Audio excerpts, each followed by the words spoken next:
Last night, in preparation for today's show, I was reading up on Mike Duffy and going over a bunch of left-wing, stupid kind of things, and this particular one was with regard to workout sessions at a personal fitness trainer that he had employed, and he had spent over $10,000 for services that included bike riding and stretching and resistance training.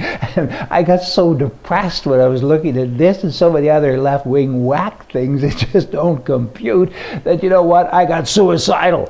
So I phoned the suicide hotline, and they connected me to a service, a phone service somewhere in the Mideast, and the guy got so excited when he heard that I was suicidal. He said, "Hey, can you drive a truck?"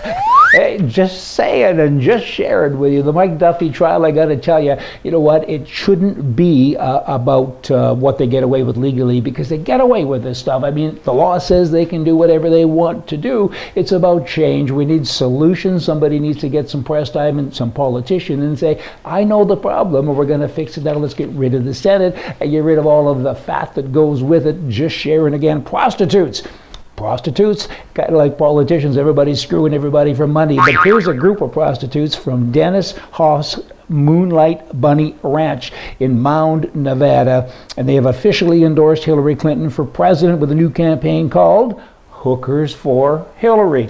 Again, hookers for Hillary. Isn't that nice? I mean, again, they're out screwing everybody they can for money. Kind of works pretty well. Don't you know Hillary Clinton's team now is saying, we're going to be the first campaign team that will discuss a thorough plan to battle climate change. We're going to tackle climate change and clean energy. Why not? I mean, that's fictitious too, as is most things that they're kind of working on anyway. Saskatchewan Premier Brad Walz says that the opening prayer at the province's legislative will remain despite a recent court ruling to the opposite of that. Good for him. I mean, stand up, man up, cowboy up. It's kind of about time. In America, of course, state governors have positions. In Canada, not so much with regard to the premiers. And now he's saying, I've had enough of this. Now start talking about guns and rights and everything else for your citizens. And maybe you got a shot at being the prime minister someday, and you can really fix this country, don't you know? In Florida, for instance, they have 1,384,756